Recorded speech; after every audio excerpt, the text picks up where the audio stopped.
Možno ste zachytili tie zábery z posledných nocí.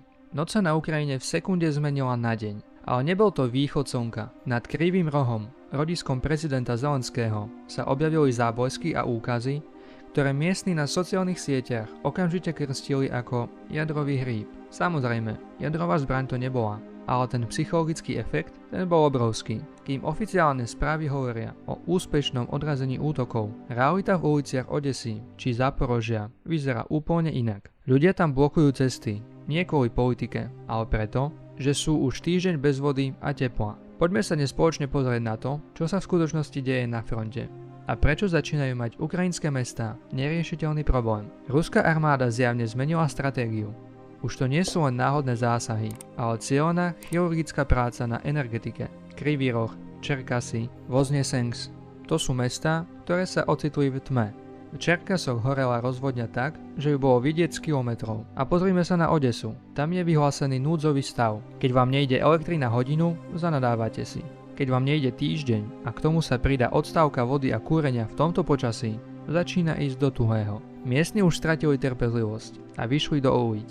Je to ten bod zlomu, kedy sa únava z vojny stretáva s tvrdou realitou každodenného prežitia a úrady tie sľubujú generátory pre kanalizáciu. Skúste si predstaviť prevádzku moderného mesta na naftové generátory. To je ako hasiť požiar kvapkadlom. Teraz však zbystrite pozornosť, pretože tu končí bežné ostreľovanie. Ukrajinský novinár Roman Bočka priniesol informáciu, z ktorej behám raz po chrbte aj vojenským analytikom. Rusko zrejme prvýkrát nasadilo do akcie niečo, čo sa neoficiálne volá Iskander 1000. Čo to znamená pre obyčajného človeka? Doteraz mala protivzdušná obrana a civilisti na úkryt približne 15 až 20 minút.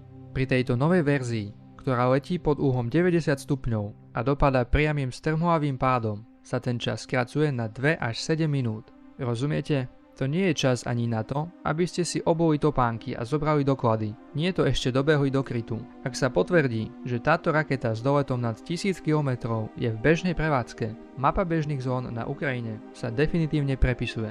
A aby toho nebolo málo, správy z frontu, konkrétne z Mirnohradu a okolia Záporožia, nevieštia nič dobré. Podľa portálu Deep State sa tzv.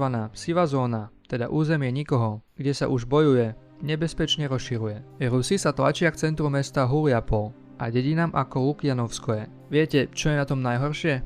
Že tá evakuačná zóna sa musela rozšíriť nie preto, že by sa posunuli tanky, ale preto, že ruské drony majú zrazu oveľa dlhší dolet. Technológia sa hýbe rýchlejšie ako diplomatické rokovania.